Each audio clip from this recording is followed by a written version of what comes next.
Bonjour à tous, je voudrais parler aujourd'hui de quelque chose que j'ai compris très tardivement, c'est-à-dire très récemment, que je l'ai vraiment intégré et qui m'a vraiment aidé à me sentir mieux et à me détacher un peu, non un peu beaucoup quand même.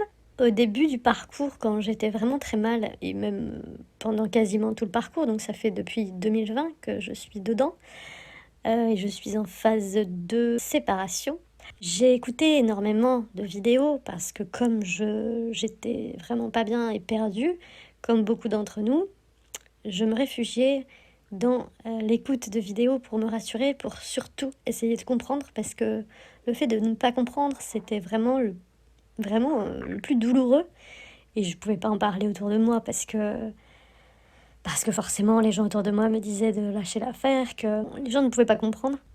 J'avais une personne qui m'écoutait, qui m'a énormément soutenue et aidée dans ce parcours, mais j'avais quand même besoin d'avoir des réponses et je les ai cherchées dans les vidéos donc. Ça m'a servi et desservi parce que je suis tombée sur voilà, des choses qu'il fallait que j'entende, d'autres non. Après, je me dis aussi que on entend ce qu'il faut à certains moments du parcours. Enfin, j'ai l'impression que tout a un sens en fait dans ce parcours, mais il y a quand même, je trouve, des erreurs à ne pas faire. Enfin, si on peut les éviter, je sais pas, je sais pas. Est-ce que c'est parce que en ayant avancé, en ayant une vision différente aujourd'hui, un détachement, est-ce que du coup je vois les choses différemment? C'est possible aussi. Mais ce que j'ai donc compris et que je n'avais pas compris au départ, c'était le fait que mon jumeau n'avait pas conscience donc du lien et donc de l'amour qu'il éprouvait pour moi. Parce que dans beaucoup de vidéos et dans ce parcours, dans les choses qu'on peut entendre, on nous dit, donc je sais qu'il faut pas croire tout ce qu'on nous dit, voilà, j'ai pris énormément de recul là-dessus, mais quand on tombe dessus au début, et que justement on n'a pas tout le recul du parcours, on entend, on écoute et on prend tout ce qu'on entend, quoi. Tellement on est perdu. Donc on entend donc que notre jumeau nous aime, qu'il ne se rend pas compte que même s'il a une tierce, c'est nous qui l'aime. Et moi, comme j'avais ce ressenti aussi en étant avec lui, et je comprenais pas en fait. Je comprenais pas. Je me disais, mais si, même si, pourquoi il revient pas? On sait donc il y a eu les premières séparations qui ont été les plus douloureuses, hein. Vraiment, celle où la nuit noire a commencé. Enfin, si c'est une nuit noire que j'ai vécue, mais une grosse descente. J'ai pas tout perdu, moi. J'en ferai une vidéo là-dessus, mais j'ai pas eu tout ce truc-là. Moi, ça s'est vraiment fait en plusieurs étapes. Mais par contre, ouais, plein de sensations de vide, ouais, des grosses remises en question sur ma vie, sur le sens de la vie, oui, ça, je les ai eues. Déménagement, j'ai eu. Par contre, ouais, enfin bref, j'en parlerai dans une autre vidéo. Quand on s'est donc séparés, pour moi, il y avait de l'amour, en fait. Bon, il ne me l'a pas dit, mais on était bien ensemble. On est resté très peu de temps ensemble, hein, quelques mois, mais je sentais que c'était très fort en fait. Enfin, je le voyais dans ses yeux, je le voyais dans ses yeux. Et la chose que je lui ai dite, alors que je ne connaissais pas du tout ce terme ni ce parcours, je connaissais rien de tout ça. Je lui avais dit, je me rappelle, j'aime ton âme. Je l'ai regardé dans les yeux, je lui ai dit, j'aime ton âme. Je ne sais même pas pourquoi je lui ai dit ça. C'est assez étrange quand j'y repense.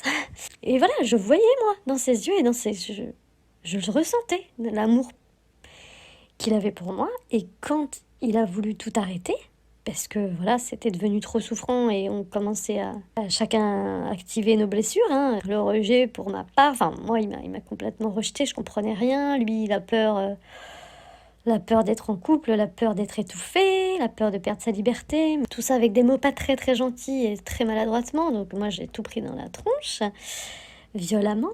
Enfin violemment, non, jamais dans le physique, ni d'ailleurs dans les mots. Il a jamais été... les mots étaient violents, mais pas méchants. Je veux dire, c'était ni insulte ni rien. C'est juste que... Bon, c'est pour ça que je ne comprenais pas cette rupture, parce que pour moi, il y avait vraiment de l'amour. Et de son côté aussi. Donc quand on s'est quitté, enfin quand il m'a quitté, j'ai pas réussi à lâcher tout en fait. Moi, je l'ai gardé sur les réseaux sociaux. Et en fait, pendant un an, quasiment, je vivais à travers ça. en mettant des choses sur les réseaux pour qu'il voit. Je guettais s'il avait regardé, du soir au matin, tout le temps, tout le temps. C'était vraiment une obsession. Et donc, dès qu'il regardait, je me disais, ouais, ça y est, il va revenir, n'importe quoi. Enfin, en fait, n'importe quoi. Je me faisais des films de chaque vue, de chaque truc. Ou alors, quand il commençait à regarder une story et qu'il arrêtait, c'était à la fin du monde. Je me disais, non, pourquoi il a arrêté? Est-ce qu'il a été dérangé par quelque chose? Ou est-ce que c'est volontaire? Mais c'est un enfer, en fait. Je savais que c'était complètement débile, mais en fait, c'est plus fort que nous. C'est horrible. Je gardais dans la tête que il m'aimait, en fait. Parce que, aussi, toutes ces vidéos de flammes jumelles disaient que notre jumeau, il nous aime de toute façon. On est la personne qui, voilà, qui sait, même s'il n'en est pas conscient, il va se réveiller. Et moi, dans toute cette coupure, j'ai pas recherché à le joindre parce que je me suis dit, j'ai écouté toutes les vidéos, il faut qu'il y ait une rupture, et ensuite, il va revenir, il va s'en rendre compte des choses. Je me suis dit, je travaille sur moi, machin. J'ai travaillé sur moi. Mais tout était fait, en fait, dans le contrôle. C'est-à-dire que, voilà, tout ce que je mettais sur Internet, tout ce que je mettais en story, tout était dans le contrôle. Et dans ma tête, je me disais, il va revenir à un moment donné. Au bout d'un an, peut-être, ouais, il m'a recontacté. Et on commence à parler et tout bien. Et en fait, il me sort qu'il est en couple. Et je me suis cassé la gueule, quoi. Je me suis dit, mais c'est pas possible. Pendant tout ce temps, j'ai espéré, j'ai cru. J'avais de l'espoir, ouais, avec mon histoire, avec les réseaux, avec tout ça. J'étais sûre qu'il allait revenir avec toutes les vidéos que j'écoutais. J'ai pas précisé que j'écoutais aussi, bien évidemment, les guidances. Tout le temps, les guidances. Il va revenir, et machin, et machin. Et en fait, ouais, il me sort, je suis en couple. Alors, je lui ai même pas dit, mais pourquoi tu viens me reparler? Et je me suis rendu compte que, plus tard, qu'en fait, effectivement, à un moment donné, quand on n'est plus en contact, ils ont besoin de... En fait, quand ils rencontrent quelqu'un, j'ai l'impression, ils ont besoin ouais, de nous ressentir, quoi, énergétiquement. Donc il est venu, il est venu pas physiquement, mais par message et tout. Ça a été super dur. Et puis, j'ai un peu après... non, j'ai gardé l'espoir, en fait. Je me suis dit, ouais, mais s'il me parle, c'est peut-être qu'avec elle, il est pas bien, donc il va revenir. Et non, bon. On a recoupé les ponts. Enfin, je veux dire, j'ai arrêté de parler parce que ça n'avait pas de sens. Et je crois que lui aussi a pris de la distance. Il revient une autre fois, je sais pas, 6 mois plus tard. Enfin, quand je dis revient, c'est par message. Donc moi, toujours les réseaux, hein, j'étais toujours là-dessus, à guetter. Il revient. Et là, carrément, il m'envoie des messages comme si il m'appréciait toujours. Et il me dit carrément que je peux venir chez lui un soir, comme ça. Alors que ça faisait 1 an qu'on s'était pas vu, je crois. Donc là, je me suis tellement emballée, mais tellement. Là, ma vie, c'était comme si j'avais une explosion, un volcan dans mon cœur. Je me suis dit, ça y est, c'est le moment, ça y est, c'est le moment.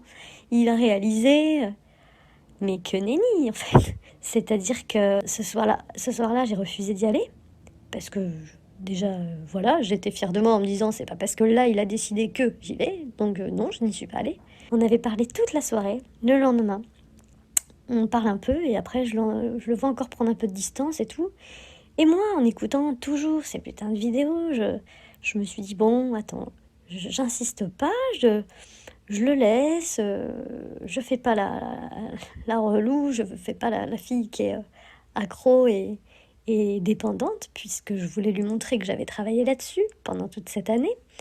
Donc je voulais pas, voilà, lui montrer ça.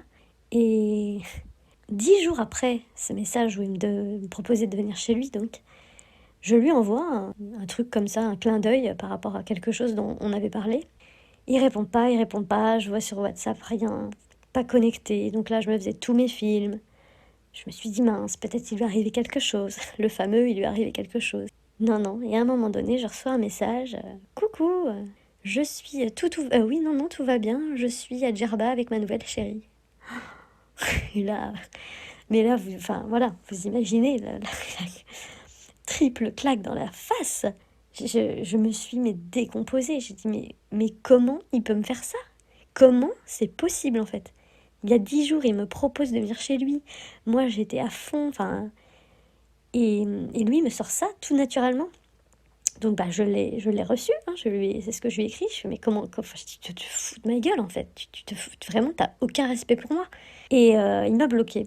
Et là, ça a duré, il m'a bloqué pendant longtemps, mais on s'est retrouvés, enfin, on s'est reparlé plus tard encore, enfin bref. Mais ça a duré quelques mois quand même, ça. Et là, plus tard, quand on s'est retrouvés, j'ai pu lui parler de cette fameuse... parce que pour moi, ça a été une énorme trahison. Puisqu'en fait, moi, j'étais dans mon trip. En fait, pendant toute cette année, à le guetter, à être au taquet, à être certaine que lui m'aimait aussi. En fait, j'étais complètement dans un film, quoi. Alors que lui m'avait zappé. Là, quand on s'est retrouvés, là, donc récemment, comme je dis, je lui en ai parlé. Je dis, mais tu te rappelles la fois où t'as repris contact avec moi? Et je dis, 10 jours après, donc tu me dis de venir chez toi, et 10 jours après, tu me sors que t'es avec ta nouvelle chérie à Djerba. Je dis, mais tu te rends compte de ça? Comment moi je l'ai vécu? Je dis, mais c'était horrible. Et j'ai bien vu qu'il comprenait pas trop, en fait. Et, et avec du recul, et en analysant tout, j'ai compris que c'est parce que lui, enfin c'est ce qu'il m'a dit d'ailleurs, il m'a dit, mais moi j'étais passée à autre chose, en fait. Il m'a dit, mais moi, pour moi, ouais, j'étais vraiment passée à autre chose. Donc même quand on a repris contact, quand il est revenu en me disant, oui, viens chez moi et tout, je ne sais même pas ce qu'il avait derrière la tête. Parce que il est pas du genre à voilà, vouloir coucher, ou enfin, c'est pas quelqu'un comme ça.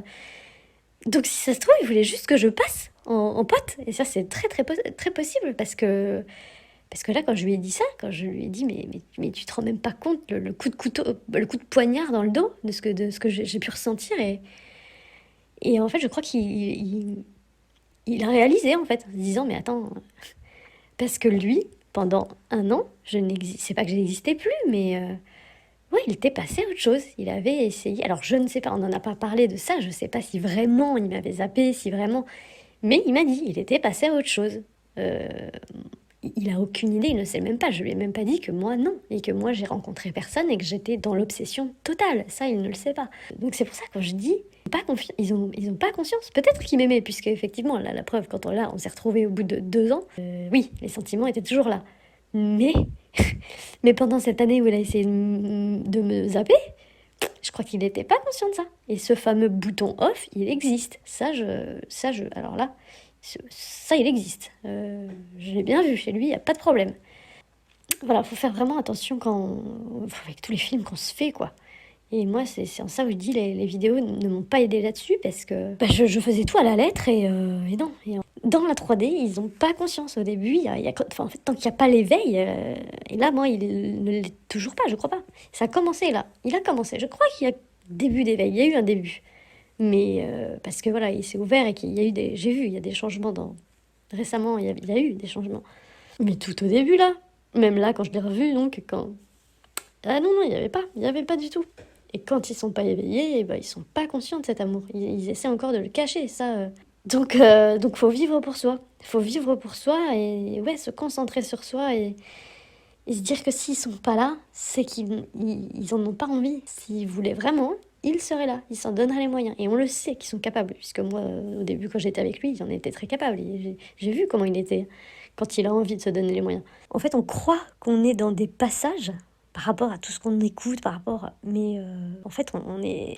Il n'y a pas vraiment de règles, quoi. Moi, j'ai appris qu'il faut vraiment, vraiment pas s'enflammer.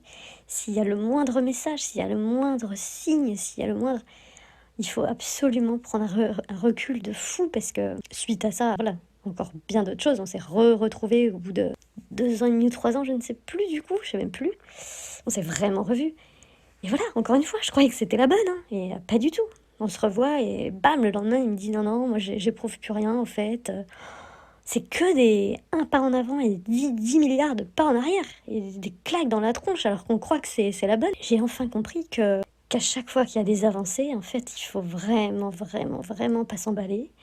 Il faut se protéger à fond. Quand on a un message, quand on a le moindre truc, les réseaux sociaux, surtout pas s'enflammer si vous êtes encore en contact avec, mais ça veut rien, c'est horrible, mais ça veut rien dire. Même lui, parfois il me disait des trucs, je me dis mais ça y est, en fait, les gens, il me fait une déclaration, un truc qu'il fait jamais. Là, il est en train de me faire une déclaration. Ouais, ok, il me dit ça, puis 2 jours après, c'est terminé. Il se barre en courant de peur ou comme s'il en avait rien à faire. Mais parce qu'en fait, je sais pas, parfois ils ont des moments où oui, ils vont nous balancer ce qu'ils ont sur le cœur. Et puis après, toutes les peurs, elles reviennent. Et en fait, tant qu'ils n'ont pas bossé sur eux, c'est mort, quoi. Enfin, eux et nous, donc bien évidemment, parce que nous, on fait partie du truc, hein, comme on le sait si bien. Donc, ce que j'ai compris, vraiment réalisé ces derniers temps, c'est que certes, peut-être, ils nous aiment comme une flamme jumelle, comme nous, on les aime, mais ils n'en sont pas conscients, en fait. C'est inconscient. C'est quand on croit qu'ils le sont et qu'on peut leur dire: «Mais attends, mais ouvre les yeux, tu m'aimes, tu...» Mais non, quand on entend qu'ils nous aiment, que les flammes jumelles s'aiment entre eux, machin, c'est dans cette fameuse 5D, en fait, c'est les âmes, c'est nos âmes qui s'aiment. Mais dans la 3D, et ça, faut vraiment se le dire, on est dans la 3D, on vit ici, sur Terre. Il y a énormément de chaînes. On nous parle beaucoup de ça, la 5D. La 5D, il y en a une particulièrement que j'ai énormément écoutée. Et puis à un moment donné, je me suis dit, mais non, mais c'est pas, faut arrêter là. Elle vit que là-dedans. Donc selon elle, elle communique avec sa flamme jumelle tout le temps comme ça. Et puis dans la 3D, tout va bien pour elle. Elle le vit, elle dit, elle est en complétude. Donc c'est très bien. Mais en fait, on n'est pas tous comme ça, capables de communiquer en 5D avec la personne. On n'est pas capable d'avoir des guidances. On n'est pas tous comme ça. Donc, de dire que tout se fait en 5D, qu'il faut lâcher prise dans la 3D. Non, mais on est des humains, on vit ici, quoi. On est sur Terre. Et sur Terre, ils sont pas conscients. Ils ne sont pas conscients au départ, pendant un bon bout du parcours. On peut rien faire, quoi.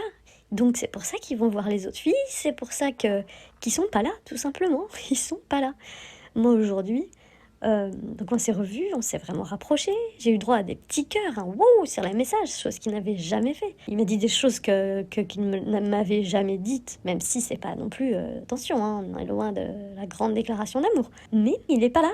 Aujourd'hui, il préfère sa liberté, ses copains, qu'être avec moi. Et ça, je l'ai aussi découvert. Donc déjà, tous les gens autour de moi me le disaient, et moi, je me suis presque, un peu d'ailleurs, hein, brouillée avec un ami là-dessus, parce que je lui disais, mais tu comprends pas, je peux pas le contrôler, c'est plus fort que moi. Et il me disait, oui, mais il est pas là, en fait, il est pas là. Et moi, je voulais pas l'entendre. Mais en fait, on a besoin d'être compris, c'est horrible. On n'a pas envie d'être jugé, on n'a pas envie d'être analysé par des personnes qui ne vivent pas ça.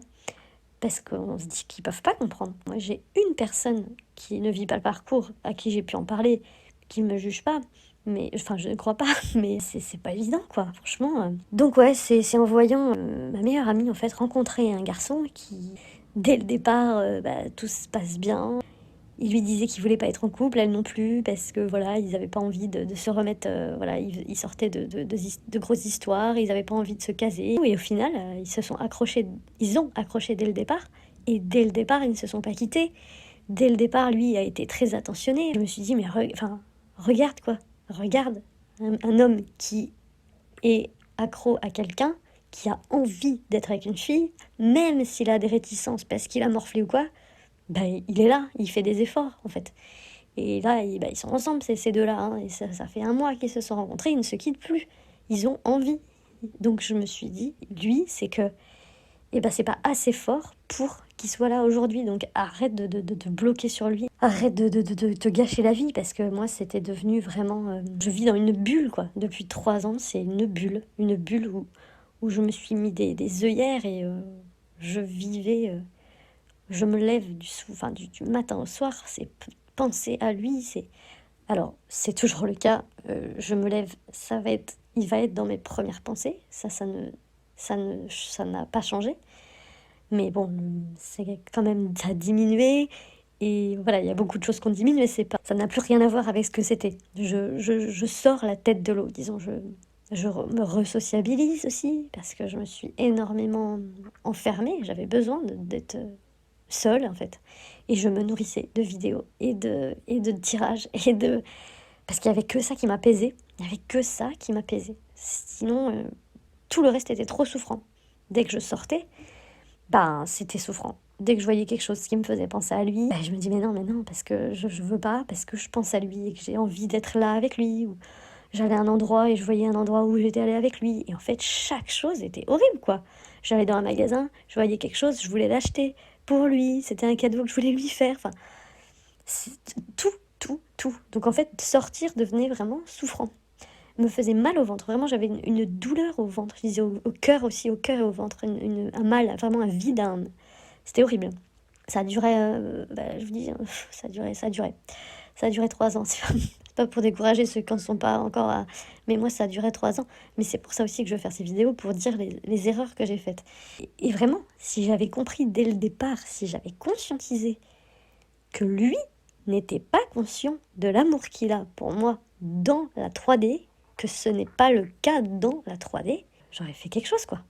C'est que là, moi, j'ai été obsédée en me disant « Ah bah non, mais il va revenir, parce que le parcours, il est comme ça, et que partout, il dit ça, et que si on y croit, si on l'attire, si machin, enfin, je veux dire, la loi de l'attraction, tout ça, enfin, si toutes les personnes qui disent si vous êtes flamme jumelle, on se réunit obligatoirement et tout.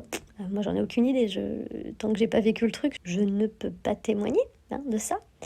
C'est très très douloureux. Et je peux donc dire aujourd'hui que cette douleur que j'avais, je ne l'ai plus. J'ai plus cette douleur vraiment horrible dans le ventre et dans le cœur quand je sors, quand le moindre truc que je fais, j'ai plus ce truc-là. C'est enfin apaisé. Ça fait un bien de malade.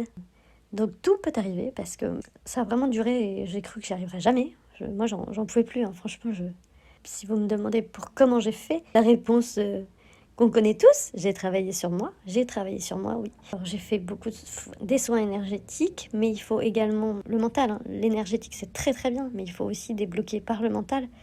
Donc je n'ai pas vu de psy, mais j'ai vu en fait des personnes qui sont là pour, par exemple, l'hypnose, enfin voilà, des personnes qui font parler. J'ai écouté énormément aussi de vidéos là-dessus, par exemple, quand je me disais non mais arrête tes vidéos de guidance et tout, je me disais au lieu de faire ça, par exemple si je sentais que la peur de l'abandon était activée ou le rejet, et ben hop, j'allais me chercher une vidéo là-dessus. Comment, pourquoi la peur du rejet, pourquoi la peur du rejet, d'où ça vient, comment la guérir. Et ça m'a beaucoup aidé. Bah mine de rien, ça fait réfléchir, ça travaille quand même. Le dernier soin que j'ai fait, je crois, m'a vraiment beaucoup aidé. C'était un soin relationnel pour couper les liens, un peu avec la méthode des bonhommes allumettes, avec une personne qui est très très bien. Je ne voulais pas couper le lien avec lui, même si on n'est plus en contact là, parce que en fait je veux pas me couper de lui. Mais par contre, ça a permis de couper les liens toxiques et les liens qui étaient difficiles à gérer.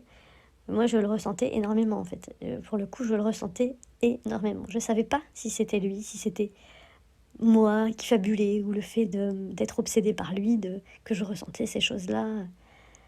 Et ça, je savais pas, j'étais pas capable de...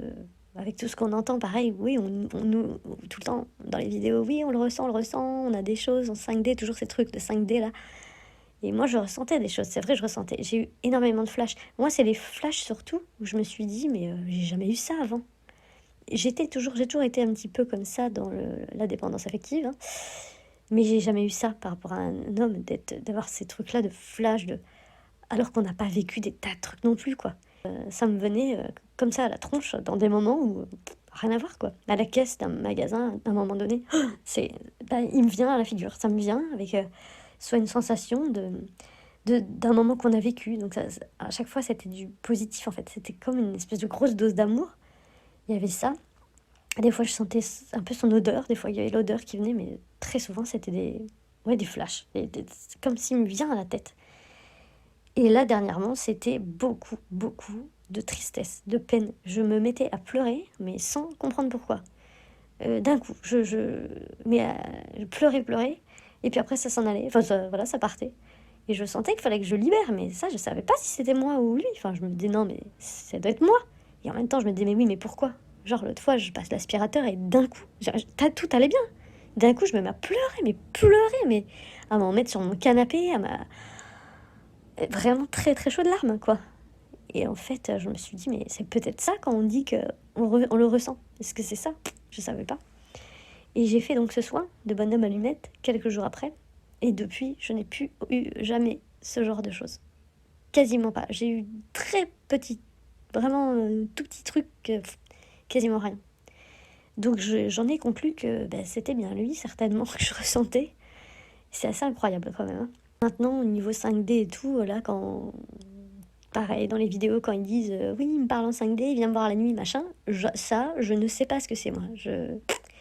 Je sais pas, alors oui, j'en rêve, mais dans mes rêves, je le vois pas. C'est terrible. Je le vois pas. Je commence à le voir. Pendant très, très, très longtemps, je ne le voyais pas du tout, où il était dans le noir. Là, j'ai réussi à le voir. Enfin, j'ai réussi. Dans mon rêve, voilà, je le vois. Mais, mais il m'a rejeté, là. Récemment, dans mon rêve, il me rejette. Mais c'est tout. Enfin, voilà, il se passe rien, moi. Quand j'entends, oui, il m'a dit ça, ça, ça, il me dit de revenir, il me dit je t'aime, en 5D. Mais moi, j'ai pas ça. Je sais pas c'est quoi, là, quand les gens disent ça. Moi, j'ai eu que les ressentis physiques, du coup. Et maintenant, j'arrive un peu à comprendre que c'était ça. Tout ça pour dire que, ben là, tout de suite, maintenant, s'il n'est pas avec vous, s'il n'est pas avec nous, s'il se donne pas les moyens pour, c'est qu'il n'est pas prêt et que chacun, il faut faire son chemin. Maintenant, je vais faire d'autres vidéos. On le ressent, quoi, ce qu'il faut faire. On ressent si c'est le... On le ressent, même s'il n'est pas prêt, et qu'on sait que, ok, il n'est pas prêt. Nous non plus, on n'est pas prêts, mais on a besoin de se voir, on a besoin de se voir et de vivre des choses ensemble pour avancer, parce que ça fait partie du parcours, et c'est comme ça. Ben, il faut le faire, en fait. Moi, c'est ça aussi que je veux dire, c'est que pendant cette année-là, là, dont je parlais, où j'ai calculé, en fait, le fait de rester dans le silence et en me disant, oh, bah, pendant ce temps-là, lui, il va travailler, et moi aussi, je travaille sur moi, et voilà, comme ça, on va se retrouver après. C'était du contrôle, donc en fait, on n'a pas avancé du tout. Donc lui, certes, du coup, il a rencontré quand même 2 personnes, donc il a travaillé de son côté. Et c'est bien, parce que ça l'a fait visiblement bosser aussi. Il m'a dit d'ailleurs plus tard que c'était plus simple de se mettre avec des filles, euh, comment dire, sans se prendre la tête, dans le sens sans avoir de sentiments pour elles. Putain. Donc en gros, il me disait que c'était plus facile de se mettre avec ces filles-là que de se mettre avec moi. Parce qu'avec moi, il y avait du sentiment. C'est cool, hein? Ah non, mais quand même. Je pense qu'il faut pas trop contrôler. C'est même, il faut pas contrôler. Faut... Moi, mon parcours a commencé à avancer quand... Ah, il a bien bougé là, quand je prenais des décisions avec mon cœur, pour le coup. Quand je me disais vraiment que je sentais que j'en pouvais plus et que ça commençait à être douloureux et que c'est le corps qui se met à parler. Vous savez, quand un matin tu te lèves, t'es bloqué de partout et que tu sais pourquoi. C'est parce que t'es contrarié, parce que t'as des choses à dire et que... Et ben là, à un moment donné, je tenais plus et je me disais, vas-y, j'y balance tout, tant pis. Ça passe ou ça casse. Et en général, ça passait. Puis après, ça cassait. Mais au moins, on avançait. C'est comme ça qu'on avançait. Et c'est comme ça que j'ai avancé. Et c'est comme ça qu'à un moment donné, on n'en peut plus. Et que de toute façon, c'est à ce moment-là où on fait un peu le switch parce que c'est plus possible, quoi. Mais lui, c'est lui, là, hein, le dernièrement, qui m'a dit on arrête parce que lui, il était aussi arrivé à bout, en fait. Il voulait pas me faire souffrir. Il peut pas. Il dit, je peux pas te donner ce que tu veux. Donc je peux pas te faire souffrir, donc je préfère qu'on arrête. Là, s'il revenait, je serais très heureuse, bien sûr, évidemment. Je vais pas mentir, je vais pas dire que je l'attends pas, parce qu'il y a une part de moi qui l'attend. Donc je sais que je suis pas encore guérie. Mais s'il revient en me proposant la même chose et que je vois qu'il n'a pas changé, bah non, en fait. Parce qu'en fait, je vais repartir dans la souffrance et moi, ça me saoule. Je mérite vraiment mieux, donc c'est mort. Voilà, donc j'arrive maintenant à me positionner par rapport à avant. Ça fait du bien. Voilà, merci de m'avoir écouté et puis n'hésitez pas à mettre un like si ça vous a parlé pour m'encourager à faire d'autres vidéos.